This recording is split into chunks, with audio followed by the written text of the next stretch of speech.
E a vida continua. Capítulo 8. O encontro de cultura. Ernesto Fantini e a senhora Serpa usufruíam horas e horas de confortada intimidade no pátio, mantendo interessantes conversações. Mais de 15 dias haviam transcorrido sobre o primeiro encontro. Evelina, tanto quanto o amigo, já se familiarizara com os banhos terapêuticos e ambos já haviam entrado em contato com a senhora Tamburini, que Alzira indicava como a pessoa mais culta de suas relações. Essa prestimosa criatura lhes hipotecara a promessa de conduzi-los tão logo possível ao Instituto de Ciências do Espírito, que funcionava ali mesmo, num dos recantos do grande jardim. Sem qualquer dúvida para os dois, as considerações da senhora Tamburini eram, até então, as mais esclarecedoras que tinham ouvido. No tete-a-tete, quase diário, solicitava-lhes maior reflexão sobre a matéria, a escalonar-se em diversos graus de condensação, e mais amplo exame de percepções da mente, a se alterarem conforme os princípios de relatividade. Noutros lances dos repetidos entendimentos, rogava-lhes estudar neles próprios a extrema leveza de que se viam possuídos, a agilidade do corpo sutil que envergavam agora e a maneira singular em que exprimiam o pensamento, como se as ideias se lhes guichassem do cérebro, em forma de imagem, acima das suas possibilidades habituais de contenção. Que se detivessem também a perquirir naquele novo clima de vida as ocorrências telepáticas a se erigirem, ali, em fenômeno corriqueiro, apesar de não prescindirem da linguagem articulada. Bastava maior grau de afinidade entre as pessoas para que se entendessem harmoniosamente em derredor dos assuntos mais complexos com o mínimo de palavras. Acolhiam satisfeitos as judiciosas apreciações da senhora Tamburini, que aceitava plenamente a convicção de serem criaturas desencarnadas em algum departamento do mundo espiritual. Entretanto, não obstante o respeito que lhe mereciam, não logravam admiti-las por verdade inconteste. Evelina, sentada no chão relvoso, ao pé de Fantini, que se acomodava no pequeno escabelo, iniciou o diálogo avaliando cismarenta. De fato, a cada dia me sinto mais leve, sempre mais leve, e com isso vou perdendo o controle de mim mesma. Noto que os meus sentimentos sobem do coração para o cérebro, à maneira das águas de um manancial profundo ao jorro da fonte. Na cabeça, observo que as emoções se transfiguram em pensamentos que me escorrem imediatamente para os lábios em forma de palavras, a partirem de mim, quais as correntes líquidas que se estendem para além do nascedouro, terra adiante. Bem lembrado, você definiu com precisão meu próprio estado de espírito. Mas escute, Ernesto, advertiu a moça, tocando a base de árvore robusta. Que vê aqui? Um tronco. E ali no canteiro mais próximo? Cravos. Seria este o mundo espiritual se a matéria e a natureza estão presentes em tudo, segundo as conhecemos? Concordo em que para nós dois, que não possuímos estudos claros com referência às nossas atuais condições, tudo isto aqui é absurdo, alucinante. Mas, sim, nada podemos afiançar de afogadilho. Você está influenciado pelas ideias da Tamburini. Não tanto. Faço minhas próprias ilações. Ouça, Ernesto. Se estamos mortos para os entes que amamos, por que não nos vieram ainda buscar os seres queridos de nossas famílias, aqueles que nos precederam na nova vida? Nossos avós, por exemplo, e os amigos íntimos que todos vimos morrer? E quem disse a você que eles já não terão vindo? Como justificar essa alegação?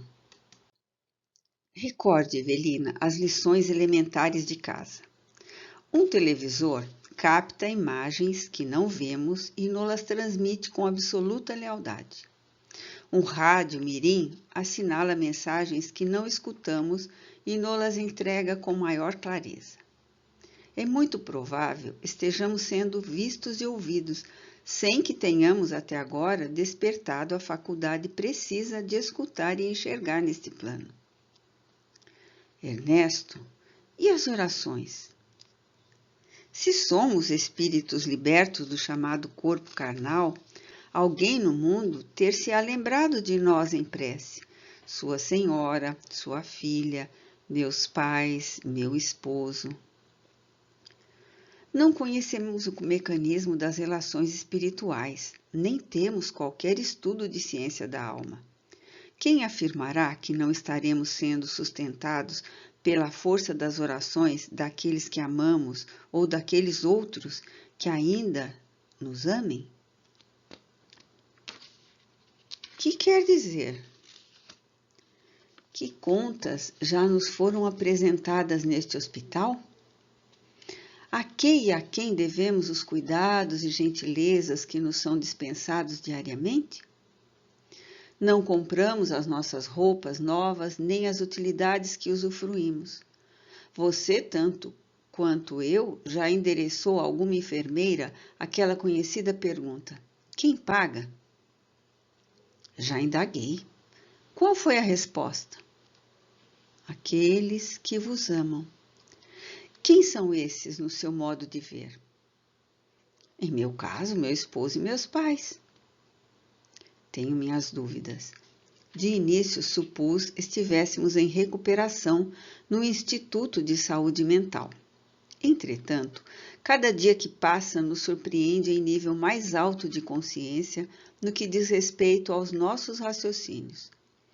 Se nos demorássemos num hospício, depois de algum colapso nervoso, a nossa restauração não se faria assim tão rápida.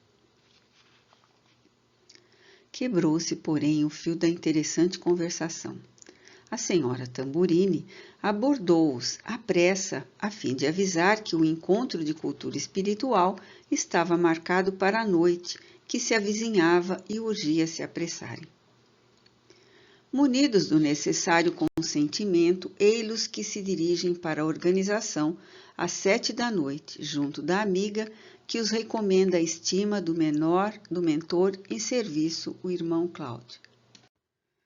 Acolhidos com simpatia no recinto, onde se instalavam 23 pessoas, notaram a presença de enorme globo, que de certo se prestaria como ponto de partida para valioso aprendizado.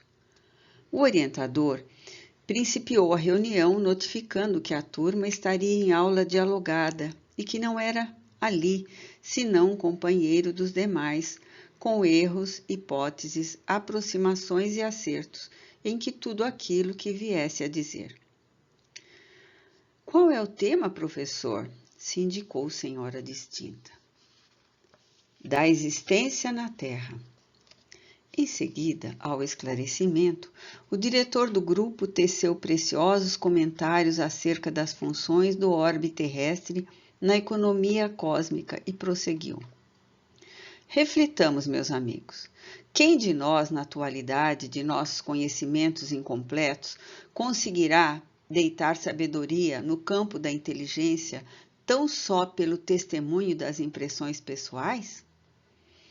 Não ignoramos que a Terra é um gigantesco engenho no espaço, transportando consigo quase 3 bilhões de pessoas físicas, conduzindo-as pelas vias do universo, sem que saibamos ainda, ao certo, em que base de força se dependura, informando-nos unicamente de que semelhante colosso realiza ao redor do Sol uma órbita elíptica com a velocidade média de 108 mil quilômetros por hora, enquanto certas regiões do planeta se encontram aprumadas perante o zénite, em outras as criaturas se acham de cabeça para baixo diante do nadir, sem que ninguém dê por isso.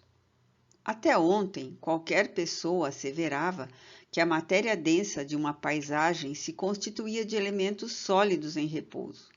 Hoje, porém, qualquer jovem estudante sabe que essas impressões são imaginárias, uma vez que a matéria em toda parte se dissolve num misto de elétrons, prótons, nêutrons e deutérons, encerrando-se em energia e luz. Qualquer homem reside num corpo do qual se faz inquilino, respira e atende aos impositivos da nutrição sem maior esforço de sua parte.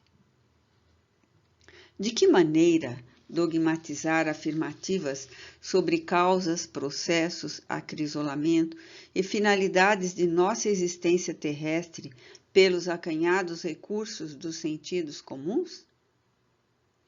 Estabelecendo-se comprida pausa, aventurou um cavalheiro. Professor, com esta dedução, o senhor quer dizer que a vida na Terra deve ser interpretada como um trabalho especial para o espírito. Cada qual nasce para determinada tarefa, com possibilidades de envolver ou para outras sempre mais importantes, e que por isso mesmo não será possível arrebatar às criaturas os princípios religiosos de que dispõem sem prejuízos calamitosos para elas próprias. A ciência avançará, desvendando os segredos do universo, resolvendo problemas e suscitando desafios novos à sua capacidade de investigação. No entanto, a fé sustentará o homem nas realizações e provas que é chamado a atravessar.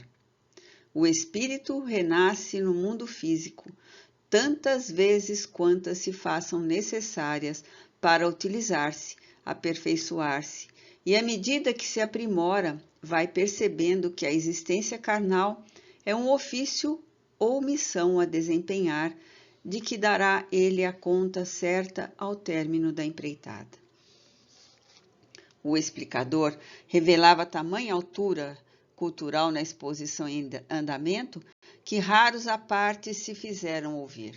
Sem desviar, por isso, a espinha dorsal da prelação que pretendia, indubitavelmente, preparar os ouvintes para a aceitação pacífica do novo estado espiritual a que se haviam transferido, comentou: se as leis do Senhor se manifestam claras e magnânimas em todos os departamentos da experiência física, estaríamos acaso desprezados por Deus quando ultrapassássemos as fronteiras da morte?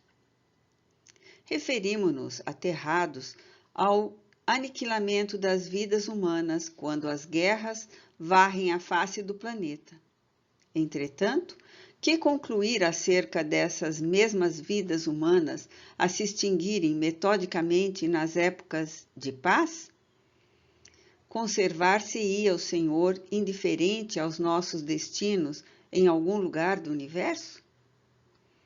Ele que inspira a graduação do alimento para a criança e para o adulto, relegaria ao abandono a criatura desencarnada, quando a criatura vestida de agentes físicos vive e age numa esfera de ação, na qual os fatores de previsão e proteção oferecem todos os dias os mais belos espetáculos de grandeza?